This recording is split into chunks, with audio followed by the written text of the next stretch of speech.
मंदिर पई प्रतिष्ठा कार्य ब्राह्मण को द्वारा संपादित होउची आउ ए मंदिर होउची शनि राहु केतुंक मंदिर किंतु आपण आश्चर्य हेबे ए मंदिर पछर कहानी सुनिले ए मंदिर को आम भली जड़े लोके नुहे बरं भिक्षावृत्ति करी 3 ରୁ 4 लाख टंका भिक्षावृत्ति संग्रह करी संचित अर्थरे मंदिर प्रस्तुत होउची आपण देखि पारथिबे मंदिर दृश्य आ मंदिर रे किभली भाबे पूजा पाउछंती शनि राहु केतु ठाकुर याकू प्रतिष्ठा करिसंती बा निर्माण करिसंती जने अंध भिक्षुक सकाळ पाइले बाघमारी हटकेश्वर पीठठू आरंभ करी ओडिशार विभिन्न क्षेत्र में भिक्षावृत्ति करती आ सेथुर जा संचय हुए मंदिर रे लगांती तांकर स्वप्न साकार होईची एवं ए मंदिर से पूर्णांग रूप देइछंती जहार आज पूर्णाहुति होउची सीधासलख आलोचना करिबा मंदिर जी हटकेश्वर महादेवकर जे पूजा पंडा सेवक अछंती तांकर सहित विस्तृत भाव आलोचना करिबा कोन कहबे जने अंध भिक्षुक भिक्षावृत्ति करती आ सेहिथिरु मंदिर पे अवदान तांकर अनेक किछि शनि ठाकुर प्रतिष्ठा करछंती कोन कहबे मो ना दिलीप कुमार पंडा हटकेश्वर महादेवकर पूजा पंडा सेवक ए मो पाखरे देखुचंती जो अंध बाबा तांकर ना रघुनाथ राउत गंजाम जिलार गजपति जिलार गाँ कुजुणी गाँव सी आसी एठार जो भिक्षा कले सी कहले जे आमे कौन मत मुझे शनि मंदिर टे करी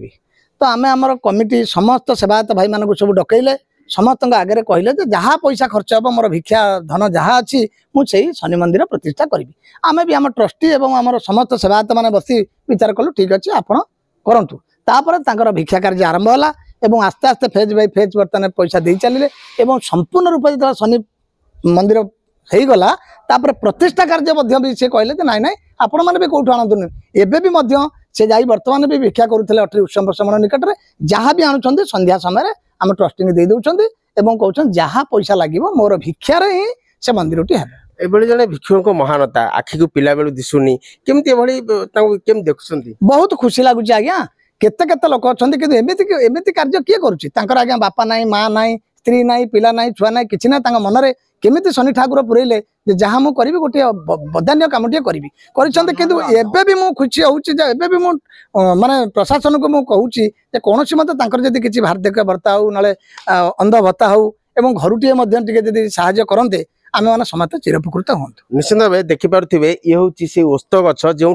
ठाकुर ओस्त मूल शनि ठाकुर पूजा पाते कि देखु ठाकुर अपार करुणा कई बदान्य व्यक्ति नुहति बरं जड़े अंध भिक्षुक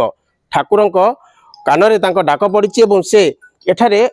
शनिंकर विग्रह प्रतिष्ठा करछंती ता सहित राहु केतुंकर मध्य विग्रह प्रतिष्ठा करछंती। अच्छा आउ जने पूजक सहित जीवा केमि देखुछंती जो भली रघुबाबुकर एभली बदान्यता को केमि देखुछंती? मो ना Ranjan Kumar Mahapatra trust board member Hateswar Mahadev मंदिर अट्री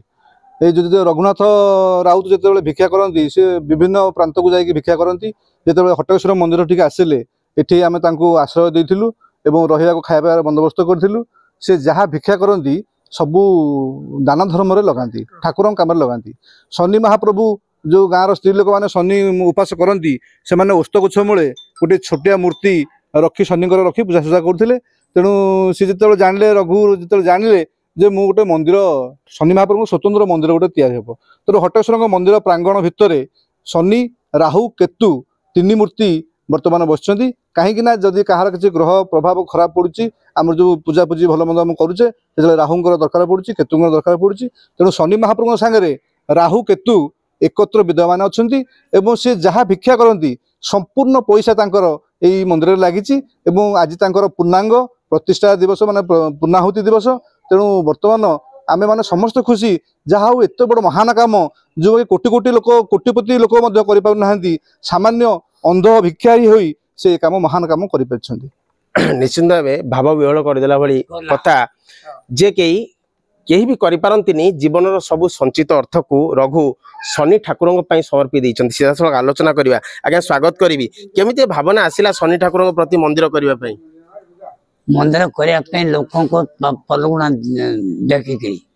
माने लोकों जो इथे सिथे पत्थर पूजा पाउतले मु मंदिर टे कले आपण आखि की दिसुनी तथापि केमिति ए भावना आसिला आपण मन रे? से जे स्वप्न कौन स्वप्न देखिले?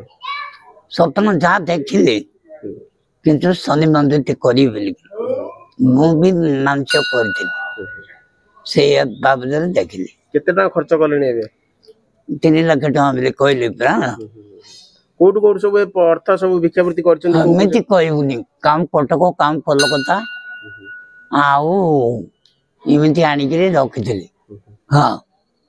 ବର୍ତ୍ତମାନ ମାନସିକ ପୂର୍ଣ୍ଣ ହେଲା ଏବେ ଖୁସି ତ ନା ଆଉ କଣ ଅଛି ମାନସିକ? ମାନସିକ ପୂର୍ଣ୍ଣ ହେଲା, ଖୁସି ହେଲି। ନିଶ୍ଚିତ ଭାବେ ଶୁଣୁଥିଲେ ମାନସିକ ପୂର୍ଣ୍ଣ ହେଇଛି ଏବଂ ଯେଉଁ ଆତ୍ମସନ୍ତୋଷ ମିଳିବା କଥା ପ୍ରଭୁଙ୍କର ଏଇ ବିଗ୍ରହ ପ୍ରତିଷ୍ଠା ଏବଂ ମନ୍ଦିର ପ୍ରତିଷ୍ଠା କରି ସେ ଆତ୍ମସନ୍ତୋଷ ମଧ୍ୟ ପାଇଛନ୍ତି। ତାଙ୍କ ଭଳି ଏଭଳି ବଦାନ୍ୟ ବ୍ୟକ୍ତି କି ସରକାର ତାଙ୍କ ସମସ୍ୟାରେ ଠିଆ ହୁଅନ୍ତୁ ବା ତାଙ୍କର ଯେଉଁ ସମସ୍ୟା ରହିଛି ଯାହା ଆବଶ୍ୟକତା ରହିଛି ତାକୁ ପୂରଣ କରନ୍ତୁ, ଏହା ହିଁ କାମନା। ଖୋର୍ଦ୍ଧା ବାଘମାରୀରୁ ଗୋବିନ୍ଦ ଚନ୍ଦ୍ର ପଣ୍ଡା, ଇଟିଭି ଭାରତ।